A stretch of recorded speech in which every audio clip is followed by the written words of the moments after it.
ટોપ સ્ટોક્સની details સાથે જોડાયા છે સહયોગી નીરજ અને આરતી. આપ બંનેને ગુડ મોર્નિંગ. નીરજ, કયા સ્ટોક્સ પર આજે ફોકસ?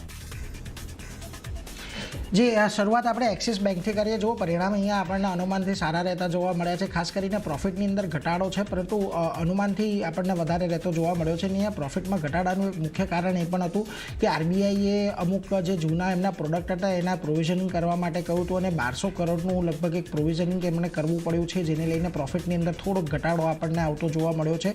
જો કે ઓવરઓલ અહીંયાથી અસેટ ક્વોલિટી આપણને સુધરતી જોવા મળી છે. ખાસ કરીને ગ્રોસ એનપીએમાં પણ અને નેટ એનપીએની અંદર પણ થોડો ઘટાડો આવ્યો છે. સ્લીપેજીસ સિક્વન્શલી ખાસ કરીને આપણને ઘટતા સારા એવા જોવા મળ્યા છે. એટલે અસેટ ક્વોલિટીના મોરચેથી એક સારી એવી આપણને રાહત આવતી દેખાય છે. એના એમ થોડા અહીંયાથી નીચે રહ્યા છે, કારણ કે જે ડિપોઝિટ ગ્રોથ હતો એ થોડોક અહીંયાથી આપણને ઓછો જોવા મળ્યો.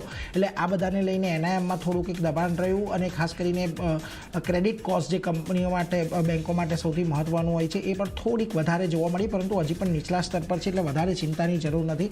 એટલે એક રીતથી કહીએ તો સિક્વન્શલી સારું ક્વાર્ટર રહ્યું છે. કમ્પેરેટિવલી થોડોક ઘટાડો છે, પરંતુ અનુમાન મુજબનું અને સારું પરફોર્મન્સ અહીંયાથી જોવા મળ્યું છે. એટલા માટે જુઓ, બધી બ્રોકરેજો પણ આજે તમને અહીંયા પોઝિટિવ છે. CLSA આઉટ પરફોર્મ સાથે 1400ના ટાર્ગેટ આપી રહ્યું છે. બર્નસ્ટેન આઉટ પરફોર્મના રેટિંગ સાથે 1250ના, HSBC બાય કોલ સાથે 1460, નોમુરા બાય કોલ સાથે 1140, જેફરીઝ બાય કોલ સાથે 1430, ઇન્ક્રેડ એડ કોલ સાથે 1500 અને ડેમ કેપિટલ બાય કોલ સાથે 1370ના ટાર્ગેટ આપી રહ્યું છે. એટલે દરેક મોરચે સારા પરિણામો જોઈએ. આજે અહીંયાથી થોડું ઘણું પોઝિટિવિટી આપણને આવતી જોવા મળે છે, કારણ કે ઓવરઓલ ભલે તમને સિક્વન્શલી એટલે ક્વાર્ટર બેઝિસ પર ઘટાડો છે, પરંતુ અનુમાન જેટલા પરિણામ આપણને જોવા મળ્યા છે. બીજી તરફ HDFC લાઈફ પર આવો. ટોટલ એપી જુઓ, અહીંયાથી લગભગ 8.5% વધતા દેખાયા છે. વેલ્યુ ઓફ ન્યૂ બિઝનેસની અંદર વાર્ષિક ધોરણે લગભગ 7.5%નો વધારો છે. અને value of new business margin એની અંદર આપણને થોડુંક એક ફ્લેટિસ લેવલ પર કામકાજ કરતા જોવા મળી રહ્યા છે. અને ન્યૂ બિઝનેસ પ્રીમિયમ લગભગ 10.5% જેટલા વધતા દેખાયા છે. એટલે દરેક મોરચે અહીંયાથી એક સારા પરિણામો છે. ખાસ કરીને એપી ગ્રોથ અહીંયાથી 9% પર છે, જે ખાસ કરી થોડોક સ્લો નરમ રહેતો જોવા મળ્યો છે. એટલે એના પર એક ધ્યાન રાખવાનું. અને જીએસટી ઇમ્પેક્ટને કારણે સેકન્ડ હાફની અંદર થોડા માર્જિન પર અસર આવી શકે છે અને FY27થી થોડાક નોર્મલાઇઝ થઈ શકે છે એવું કંપનીએ કહ્યું છે. એટલે એના પર નજર રાખજો. જો કે હજી પણ જેફરીઝ જુઓ, બાય કોલ સાથે 930, CLSA આઉટ પરફોર્મ સાથે 910ના ટાર્ગેટ આપી રહ્યું છે. એટલે દરેક મોરચે અહીંયા પણ સારા છે. પહેલાં 6 માસિકનું પ્રદર્શન પણ સારું છે. એટલે આજના દિવસે તમને HDFC લાઈફ પણ એક પોઝિટિવિટી બતાવી શકે છે. સામે પક્ષે ઓબેરોય રિયલ્ટીના પણ પરિણામ આવતા દેખાયા. સારા પરિણામો છે. નેટ પ્રોફિટ 29% જેટલા વધ્યા છે. રેવન્યુ અહીંયાથી આપણને 35% જેટલી વધતી દેખાય છે. એબિટાની અંદર 25%નો વધારો છે, પરંતુ માર્જિન થોડાક અહીંયાથી ઘટતા જોવા મળ્યા છે. 61%થી ઘટીને 57.3%. એટલે એના લઈને થોડીક એક ચિંતા કદાચ આજે તમને ઓબેરોય રિયલ્ટીમાં જોવા મળી શકે. એટલે એના પર એક ફોકસ રાખજો. ઓવરઓલ પરિણામો સારા છે. માર્જિનને લઈને થોડીક ચિંતા આજે અહીંયા કદાચ જોવા મળે. બીજી તરફ KEI ઇન્ડસ્ટ્રીઝ સારો ગ્રોથ છે. અહીંયા વાર્ષિક ધોરણે પરિણામમાં પણ જુઓ, પ્રોફિટ અહીંયા 31% વધ્યો છે. રેવન્યુ લગભગ 20% વધી છે. એબિટામાં પણ 20%નો વધારો છે. માર્જિન 9.8% પર હતા, 9.9% પર રહ્યા છે. હવે અહીંયા જે ઓલમોસ્ટ બાકીના નંબર્સ છે તે આપણને અહીંયાથી અનુમાન મુજબના રહેતા જોવા મળ્યા છે. એક જે ટોટલ ગ્રોથ છે એની અંદર એક કેબલ એન્ડ વાયર બિઝનેસનો પણ એક સારો ગ્રોથ અહીંયાથી આપણને આવતો જોવા મળી રહ્યો છે. એક્સપોર્ટની અંદર એક ખાસો એવો વધારો છે. એટલે એ બધાને લઈને પણ એક ખાસ અહીંયાથી ધ્યાન રાખવાનું. એટલે જો મોર્ગન સ્ટેનલી પણ ઓવરવેટ કોલ સાથે 4825ના ટાર્ગેટ આપી રહ્યું છે. એટલે KEI ઇન્ડસ્ટ્રીઝ આજના દિવસમાં તમને પોઝિટિવ રહેતું જોવા મળી શકે છે. બીજી તરફ તમારે ખાસ કરીને અહીંયાથી એન્જલ વનના પરિણામો આવ્યા, એના પર પણ નજર રાખવાનું. જો પરિણામો અહીંયાથી ક્વાર્ટર બેઝિસ પર સારા છે. યર ઓન યર બેઝિસ પર જોશો તો થોડુંક દબાણ છે, પરંતુ ક્વાર્ટર બેઝિસ પર પ્રોફિટ અહીંયાથી 85% વધ્યો છે. રેવન્યુની અંદર જુઓ, લગભગ 5%નો વધારો છે. એબિટા લગભગ 51% વધ્યા છે. માર્જિન 24.1%થી વધીને 34.6% પર રહ્યા છે. પરંતુ અહીંયા ખાસ ધ્યાન રાખજો, ગયા વર્ષની સરખામણીએ ટ્રેડિંગ એક્ટિવિટી થોડી ઓછી થઈ છે. એટલે યર ઓન યર બેઝિસનું કમ્પેરિઝન જોઈએ તો ત્યાંથી પરિણામો નબળા છે. પરંતુ ઓવરઓલ એક સિક્વન્શલી ગ્રોથ છે, એને કદાચ બજાર આજે થોડુંક થમ્સઅપ આપે, એટલે એના પર એક નજર રાખવાની. બીજી તરફ LTF ફાઇનાન્સના પરિણામો આવ્યા. આ પરિણામો પણ ઘણા સારા છે. નેટ પ્રોફિટ લગભગ 5.5% વધ્યો છે. રેવન્યુ ગ્રોથ 8%નો છે. NII લગભગ 10.3% પર છે. એટલે એના પર તો એક નજર રાખવાની જ. પરંતુ અહીંયાથી ખાસ કરીને એમનો જે AUM ગ્રોથ છે, પહેલી વખત એમનો AUM રિટેલ AUM લગભગ 1 લાખ કરોડને પાર પહોંચતો જોવા મળ્યો છે. એમના જે ડિસ્બર્સમેન્ટ આ ક્વાર્ટરની અંદર આપણે જોયા છે એ પણ લગભગ મલ્ટી ક્વાર્ટર હાઈ પર આપણને જોવા મળી રહ્યા છે. એટલે દરેક મોરચેથી અહીંયાથી એક સારો એક પરિણામ આપણને અત્યારે તો આવતા જોવા મળ્યા છે. પરંતુ એક વાત આજના દિવસે ખાસ ધ્યાન રાખજો કે આ સ્ટોકની અંદર ખૂબ સારી રેલી છેલ્લા ઘણા દિવસની અંદર આવી ગઈ છે. ગઈકાલે પણ અહીંયા એક 52 સપ્તાહના એક નવા હાઈ બન્યા હતા. એટલે કદાચ આજે સારા પરિણામ છતાં પણ તમને અહીંયા પ્રોફિટ બુકિંગ જોવા મળે એટલા માટે જુઓ. મોર્ગન સ્ટેનલી અત્યારે તમને અંડરવેટનો કોલ આપી રહ્યું છે, 143ના ટાર્ગેટ આપી રહ્યું છે, કારણ કે એક સારી એવી રેલી આપણે અહીંયા જોઈ લીધી છે. એટલે થોડોક એક ઘટાડો અહીંયાથી આવે એટલે એના પર એક નજર રાખવાની. પરંતુ ઓવરઓલ અહીંયાથી થોડુંક ROE હજી થોડાક કંપનીના જે એવરેજ રહી છે એનાથી થોડાક નીચે રહ્યા છે, એટલે એની એક ચિંતા છે. પરંતુ ઓવરઓલ પરિણામ L&T ફાઇનાન્સના પણ આપણને સારા રહેતા જોવા મળ્યા છે. છેલ્લે HDB ફાઇનાન્શિયલ હાલમાં લિસ્ટ થયેલી કંપની, પ્રોફિટ લગભગ અહીંયાથી 1.5% જેટલો ઘટ્યો. NIIની અંદર લગભગ 19%નો ઘટાડો આપણને આવતો જોવા મળ્યો છે. જે ઓપરેટિંગ કોસ્ટ છે એની અંદર ઘટાડાને કારણે NII થોડાક વધતા દેખાયા છે. જો કે અહીંયા ક્રેડિટ કોસ્ટ થોડીક વધારે છે.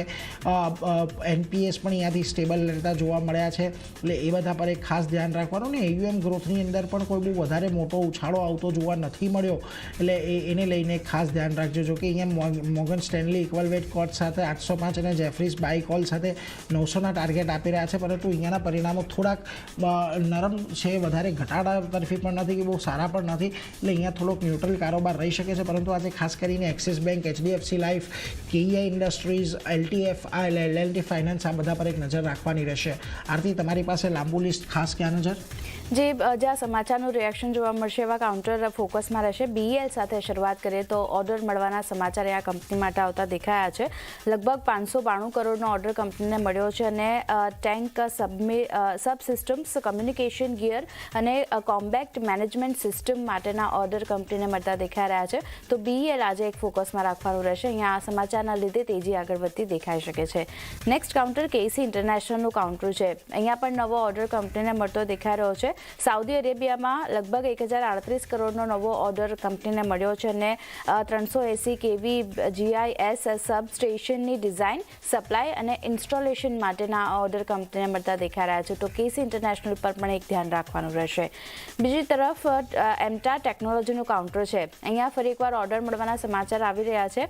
હાલના ગ્રાહક પાસેથી 67.16 કરોડનો ઇન્ટરનેશનલ ઓર્ડર કંપનીને મળતો દેખાઈ રહ્યો છે અને કંપનીના ઓર્ડર જૂન 2026 સુધી પૂરો કરવાનો રહેશે. તો ડેડલાઇન પણ ખાસ કરીને કંપની પાસે છે. તો આ સમાચારનું રિએક્શન એમટા ટેકનોલોજીસ પર એક પોઝિટિવ બનતું દેખાઈ શકે છે. અહીંયા એક ધ્યાન રાખવાનું રહેશે. નેક્સ્ટ કાઉન્ટર અદાની ગ્રીનનું છે. બિઝનેસ અપડેટ અહીંયા આવતી દેખાઈ રહી છે. જ્યાં FY26ના પહેલા 6 માસિકની વાત કરી લે તો લગભગ 2.4 ગીગાવોલ્ટની નવી ગ્રીનફિલ્ડ ક્ષમતા ઉમેરવામાં આવી છે. સાથે એનર્જી સેલ્સ 39% વધ્યું છે. FY26ના પહેલા 6 માસિકની જો વાત કરી લે તો ઓપરેશનલ ક્ષમતા 49% વધી અને 16.7 ગીગાવોલ્ટ યર ઓન યર બેસિસ પર પહોંચતી દેખાય છે. તો સારા બિઝનેસ અપડેટ છે. અદાની ગ્રીન પર એક ધ્યાન રાખવાનું રહેશે. નેક્સ્ટ કાઉન્ટર કેન્સ ટેકનોલોજીનું કાઉન્ટર છે. જો પહેલું મોડલ ડિલિવર કરવાના પોઝિટિવ સમાચાર આવતા દેખાયા છે. જ્યાં AOS અને મિત્સુઈ સાથે ભારતનું પહેલું જે IPM મલ્ટી ચિપ મોડ્યુલ છે તે અહીંયાથી ડિલિવર કરવામાં આવ્યું છે કંપની તરફથી. ગુજરાતના સાણંદ યુનિટથી 900 યુનિટનું વિતરણ કરવામાં આવ્યું છે અને ભારતના સેમિકન્ડક્ટર ક્ષેત્રમાં એક મોટું પગલું કહી શકાય કંપની તરફથી આવતું દેખાયું છે. તો ખાસ એવી પોઝિટિવિટી આજે કેન્સ ટેક બતાવી શકે છે. અહીંયા એક નજર રાખવાની રહેશે.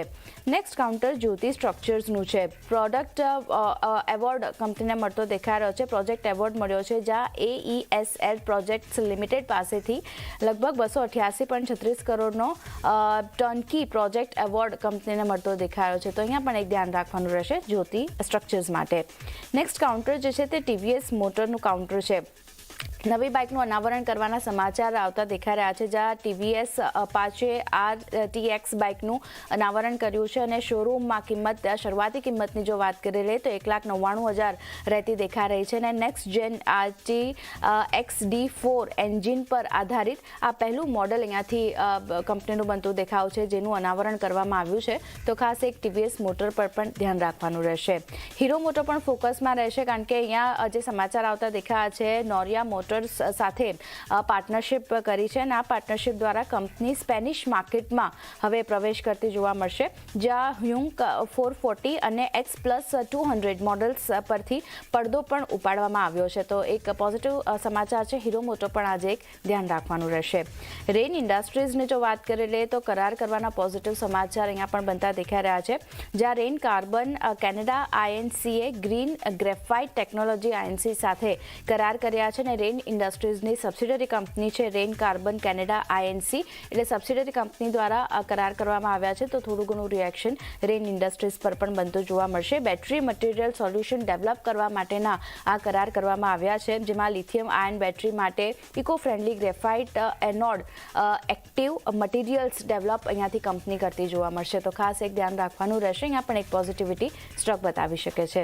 અને છેલ્લે ડાબરની વાત કરી લઈએ તો IT ઓર્ડર મળવાના સમાચાર છે. કંપનીની બાકી રકમ જે હતી 279.13 કરોડથી ઘટી અને ઘટાડીને 202.01 કરોડ અહીંયાથી કરવામાં આવી છે. કોઈ નાણાકીય અસરની અપેક્ષા અહીંયાથી નથી બનતી દેખાય. માંગ સુધારવા માટે અરજી સબમિટ કરવામાં હજી પણ આવતી જોવા મળશે. તો ખાસ એક ડાબર પર પણ ફોકસ રાખવાનું રહેશે. તો ચાંદની ઘણા બધા કાઉન્ટર છે, જે નીરજે જણાવ્યા, મેં જણાવ્યા, બધા જે ફોકસમાં રહેશે. જી, આ બધા સ્ટોક્સ